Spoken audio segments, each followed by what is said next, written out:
Баршаңызға сәлем, менің каналыма қош келдіңіздер. Каналға тіркелуді ұмытпаңыздар. Бүгін сіздермен өте дәмді, ашытқысыз екі түрлі шелпек пісіреміз.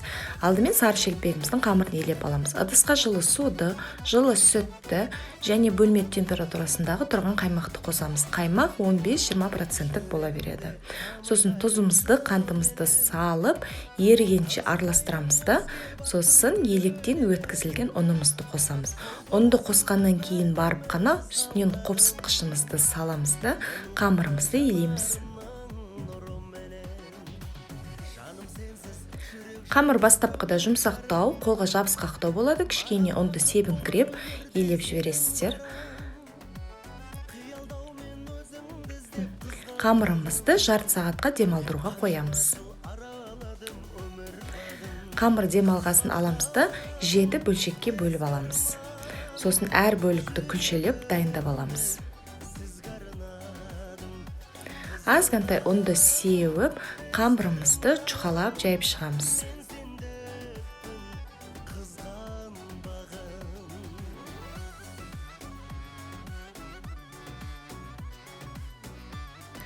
Барлық 7 шелпекті бірінші жайып алып, сосын ғана біртіндеп пісіру керек.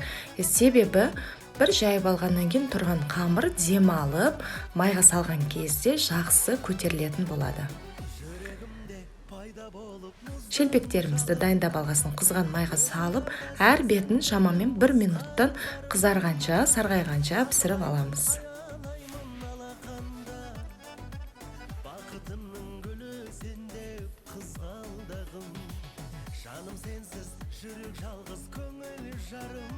Шелпектер ашытқы қосылмаса да үлпілдек болып көтеріліп, дәмді болады.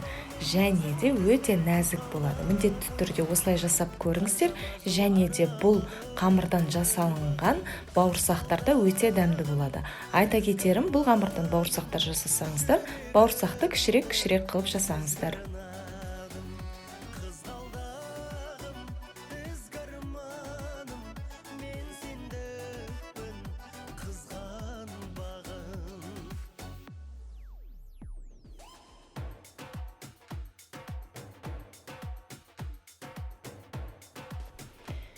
Ешқандай дрожжсыз піскесін, шелпектеріміздің дәмі басқаша, өте дәмді, нәзік, үлпілдек болып піседі.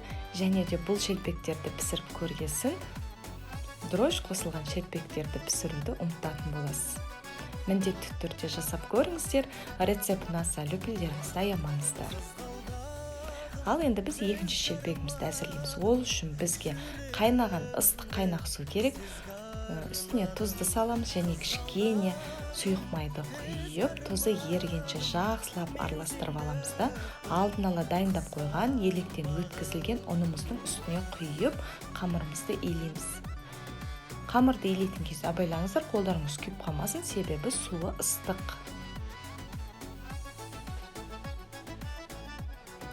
Қамырды әбден елеп аламыз да, әдеттегідей жарты сағатқа демалдырып қоямыз.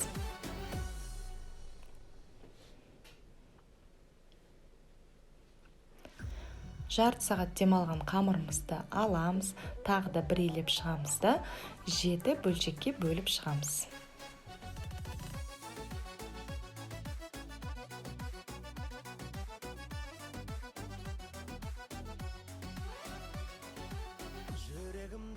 Қамырды 7 бөлшекке бөліп болғасын, әрқайсысын күлшелеп шығамыз да, тақтаймен оқтаудың арқасында жұқалап жайып шығамыз. Алдыңғы шелпектерге қарағанда бұны өте жұқалап жаю керек, кәдімгі лаваштың қамыры сияқты қылып.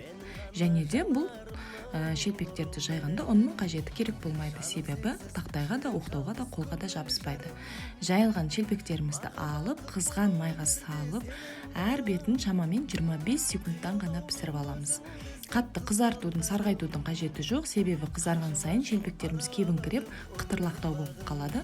Сәл ғана қазір видеода көргендеріңіздей, сәл ғана сарғайып бастаған кезде екінші жағын аударып, екінші жағында 25 секунд пісіріп аласыздар.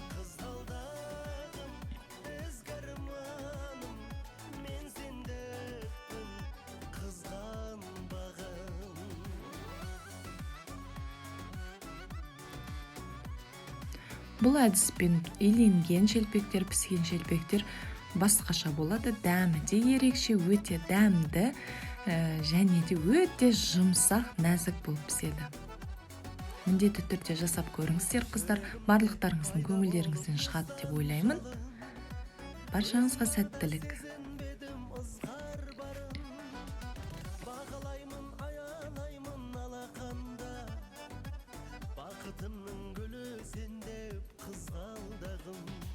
Жаным сенсіз жүрек жалғыз көңіл жарым, маған бақыт бұл өмірде сенің барың.